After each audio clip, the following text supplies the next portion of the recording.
Hello, everyone. Welcome to the 10-Minute Sea Discussion podcast, where Nora, your host, will break some exciting news from Southeast Asia, a small but fast-growing region in the Asian continent. Now, let's stream into our ninth episode, ESG Mandate, How SMEs Can Adapt Their Venture to the New Norm. For today's episode, it's my great honor to have the participation of our very first guest today coming to the show, Mr. Mickaël Driol, the CEO of Mekong Partners. Hi, Michael. How are you today?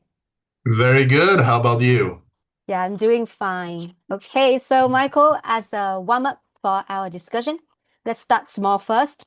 ESG is a term that is quite familiar with ASEAN markets, I think for the last decade, and the mandate of this model has gotten more intense recently as a part of regional efforts towards the net zero of the 2040s to 2050s. So talking about the place where you're currently located in, that is Vietnam, right? Based on your team's observation, what is the current implementation rate of the ESG mandate across domestic sectors? Whether it is imposed on our industries or only on a few ones? And have there been any significant changes in the local regulatory framework? Well, Vietnam is now entering what I would describe as the second chapter of its modernization story. The chapter where sustainability, digitalization, and credibility becomes the real growth drivers.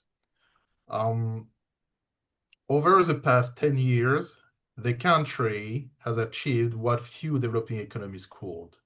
Sustained GDP growth above 6%, manufacturing exports worth over $350 billion, and deep integration into 17 free trade agreements. But that growth model, based on low-cost labor and global supply chains, is now facing a structural turning point. ESG, or environmental, social, and governance standards, are becoming the new operating system for competitiveness. So where does Vietnam stand today? If I take a data-driven view, I would say the ESG implementation rate remains modest, but accelerating fast. Based on Mekong Partners field analysis across more than 200 companies, around 30-35% of large Vietnamese enterprises, mainly in manufacturing, finance, and energy, have begun implementing ESG in some form. These companies either publish sustainability reports, adopt renewable energy, or integrate social compliance standards for exports.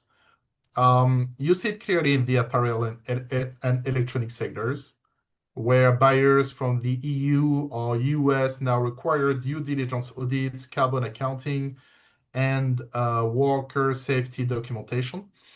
However, among the SME segment, which makes up 97% of Vietnam's private sector, fewer than 10% have formal ESG systems in place. Most of them are aware of ESG but don't know how to translate it into business value. For many, the term remains academic. They hear it from banks or international partners, but daily survival pressures like cash flow, um, labor retention, and input costs dominate the agenda. So now when we talk about whether ESG is a national mandate or still a voluntary concept, the truth lies in between. ESG is not yet a fully enforced legal requirement, but it is being strategically embedded across multiple policy layers. For example, the State Bank of Vietnam has issued guidance for green credit, requiring banks to classify loans by ESG-related risks. The Ministry of Natural Resources and Environment, is preparing the framework for a national carbon market under Decree 062/2022, expected to be operational by 2028. And several provinces like Binh Duong and Trang Ninh are piloting green industrial zones to test ESG integration in manufacturing clusters. So they are not isolated policies. They are part of a long-term vision to make Vietnam a regional leader in sustainable production. The most visible progress is in the export-linked sectors. The EU's Carbon Border Adjustment Mechanism, CBAM, and the CSRD, Corporate Sustainability Reporting Directive, are already pushing Vietnamese suppliers to track emissions and trace raw materials. Similarly, Japanese and Korean investors who represent more than $80 billion in cumulative FDI now require local partners to comply with the global sustainability standards. But let's be honest, implementation is not yet consistent. Vietnam is still building its ESG ecosystem. Auditors, data providers, training institutions, and digital reporting platforms. Compared to Singapore or Malaysia, Vietnam lags slightly in policy coordination and financing instruments. Yet it is ahead of Indonesia, Thailand, and the Philippines in digital readiness and industrial agility. The direction is right. Vietnam is not trying to copy Western ESG models. It's adapting them to its development stage, focusing on industrial energy efficiency, circular manufacturing, and supply chain traceability. The country's ESG transition is not about image, it's about market access and risk mitigation. And here's a key insight. ESG in Vietnam will not be driven by regulation alone. It will be driven by trade, finance, and reputation. The government is creating the framework, but it's the pressure from global buyers and lenders that will make ESG non-negotiable. In short, ESG in Vietnam is moving from awareness to application, not perfect yet, but clearly irreversible. Okay, a side question from me, because you already mentioned that Vietnam is ahead Indonesia, Philippines, but still behind Malaysia and Singapore.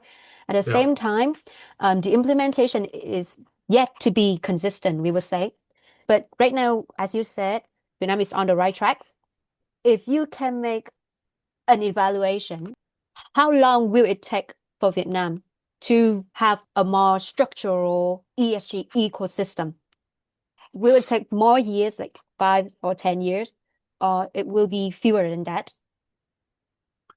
Well, yeah, it all depends on the support they may receive from FDI and from external parties as well, coming from abroad and trying to help through agencies, the Vietnamese government. So I would believe that it would take at least 20 years in order for results to appear. Okay. But anyway, like I said, Vietnam is moving from awareness to application, so it's on the good way so far. Okay, so may I ask a bit about what are the most frequently asked questions that Mekong Partners, your company, often receive from business clients when it comes to ESG initiatives? Because we can see it in Vietnam is still relatively newly introduced notion to the businesses, and which company scales are regularly seeking help from your company, and in general, what advice or solutions do Mekong Partners often give to them? When Vietnamese executives or founders approach Mekong Partners, my company, about ESG, the questions often reveal where the market really is on the maturity curve. They usually fall into 3 big categories. One is meaning, the second one is method, and the third one is money. So the first question is always, what does ESG really mean for us? There is still a lot of confusion between ESG, CSR, and compliance. Many firms think ESG is a new type of audit or foreign reporting standard. We start by reframing it. ESG is not a report, it's a management system. It's about how you make decisions, manage resources, and communicate trust. Once clients realize ESG is a business model, not just a policy checklist, the discussion shifts from cost to opportunity. So we give practical examples for logistics company. ESG means optimizing routes to cut fuel costs and carbon emissions.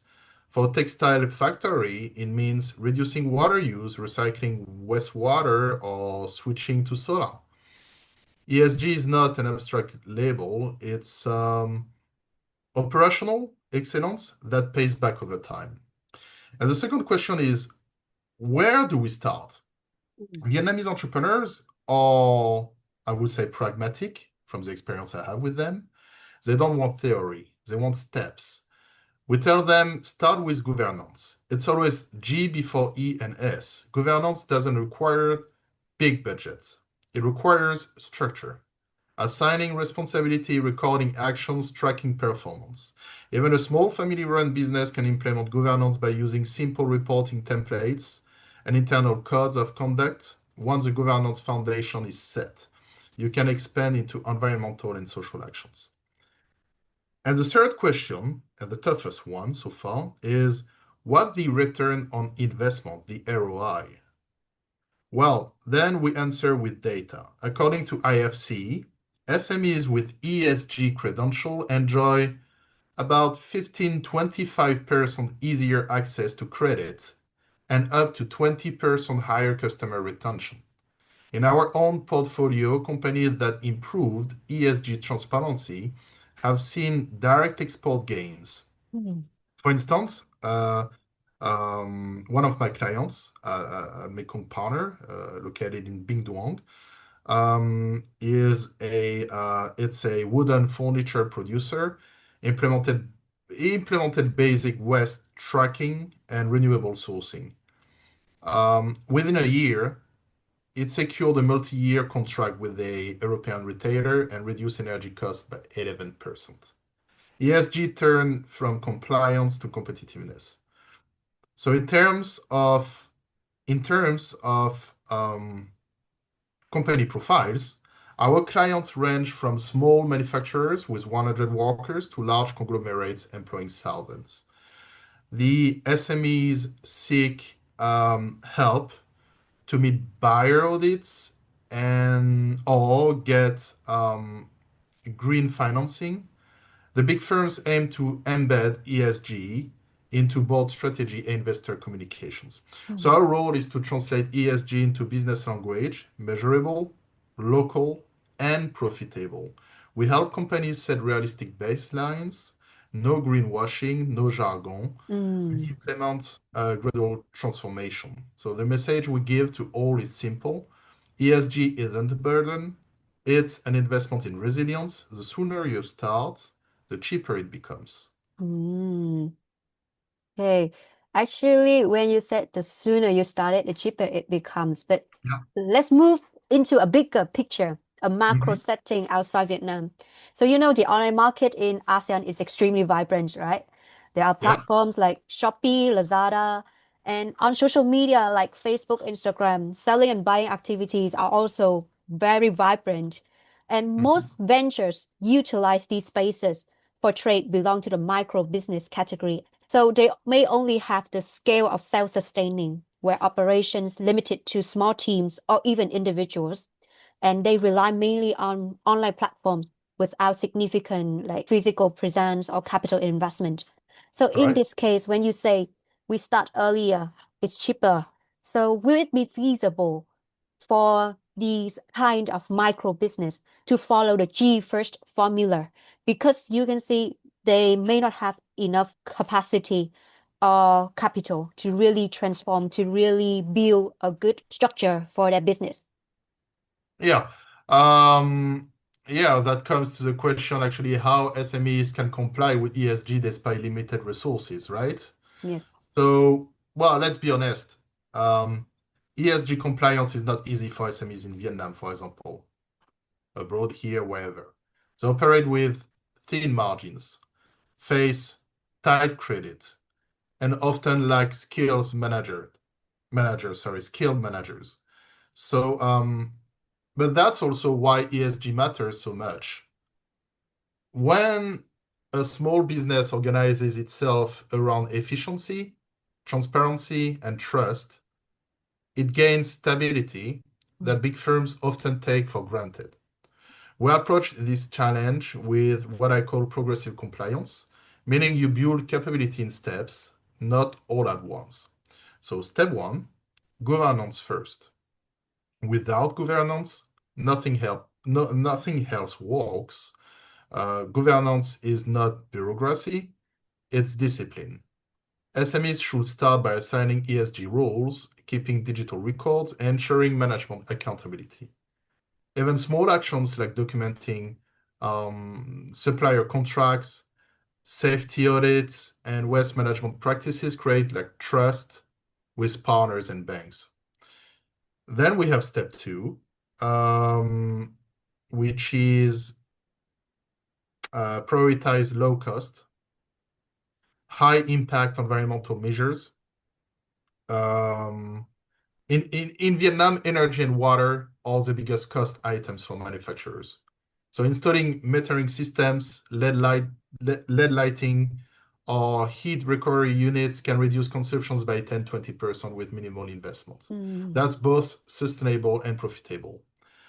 Then step three, which would be the strengthen the social pillar. Many SMEs underestimated the value of labor standards, but buyers and investors now monitor fair wages, worker health, and gender balance as well. So improving those doesn't cost much, but can dramatically enhance your company's image and retention rate. The biggest misconception is that ESG is about perfection. It's not. Global buyers understand that SMEs in emerging markets cannot meet every standard immediately. So what they want is proof of progress. Even basic documentations of improvements, photos, reports, data logs can unlock new contracts and financing. Vietnamese SMEs should see ESG as a journey, not a checklist. Start with what's material to your business, not everything at once. For a logistics company, focus on fuel and safety. For agriculture, focus on waste and labor. For tech, focus on governance and data privacy. At Mekong Partners, we often tell SMEs, don't wait for regulations. Use ESG to differentiate yourself. Once you embed governance, you can access green finance programs from the banks, BIDV, ADB, or IFC. And that opens capital that would otherwise be inaccessible. In a few years, ESG will no longer be optional. Those who start early will lead, not follow. Okay, so at the bottom line, Michael, actually, I'm very impressed by what you said just now. Use ESG to differentiate yourself. So sooner or later, we know ESG will be a norm in many markets. Do you have any advice regarding the compliance for potential entrepreneurs who have plans to build their ventures in the coming years? Because they haven't stepped into the market yet, so I think they are still quite puzzled with ESG, with CSR, with lots of terms and notions. So what is your advice to them? For young entrepreneurs planning to build businesses in Vietnam today, my advice is, simple and strategic. Design your company for the world you're entering, not the world that existed before. The next decade of global business will be shaped by three forces: sustainability, digital transparency, and capital credibility. ESG sits at the intersection of all three. And whether you're in tech, manufacturing, logistics, or agri-food, the way you manage environmental impact, labor, and governance will define your access to funding, partnerships, and markets. So my first piece of advice, embed governance from day one. Don't wait until you are big to formalize it. Keep transparent records, implement digital accounting, and assign compliance rules early. Good governance is like a safety net. It allows you to grow without losing control. Second, see sustainability as efficiency. Every kilowatt saved, every liter of water recycled, every kilowatt optimized is money earned. So in Vietnam, where energy costs are rising and climate risks are real, efficiency is your best ESG investment. And third, build trust as capital. The most valuable currency for Vietnamese startups will be credibility. With customers, with investors, with regulators, ESG helps build that trust.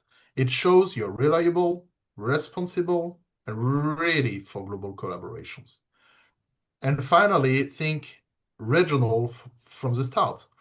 Vietnam is not an isolated market. It's part of the ASEAN bloc, which together represents 650 million consumers, and some of the fastest growing supply chains in the world.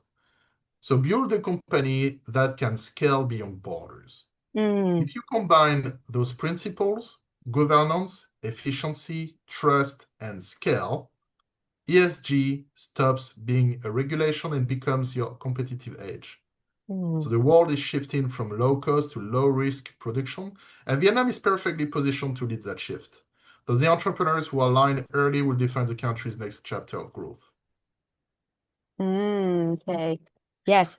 Use ESG to differentiate yourself. Start early. Don't wait until you are bigger. Exactly. Yes. Okay, Mickaël, that was a really lengthy but surely amazing chat with you. It was a great honor to have you here with me today. Thank you so much for the insights given to the audience. I hope that we'll have more chances to talk again and wish you all the best to come. Thank you so much and goodbye. Thank you. Goodbye, Nora. So that's the end of today's episode. I hope you enjoyed it and found the news interesting. For your convenient reference to further details of the news I mentioned, please find the links to my blog page in the description, where I have compiled all the related information. If you have any questions, or you want to discuss more on what I shared today, please leave your comments below. I would love to talk to each of you more as well. You can search for more episodes of this 10-Minute C Discussion podcast on Apple Podcasts, Spotify, YouTube Podcasts, and my own blog page. Thank you for listening to today's episode all the way to the end. And I hope to see you again in my next episode of 10-Minute C Discussion, which will be released soon. Once again, this is Nora, your host. Thank you so much and goodbye.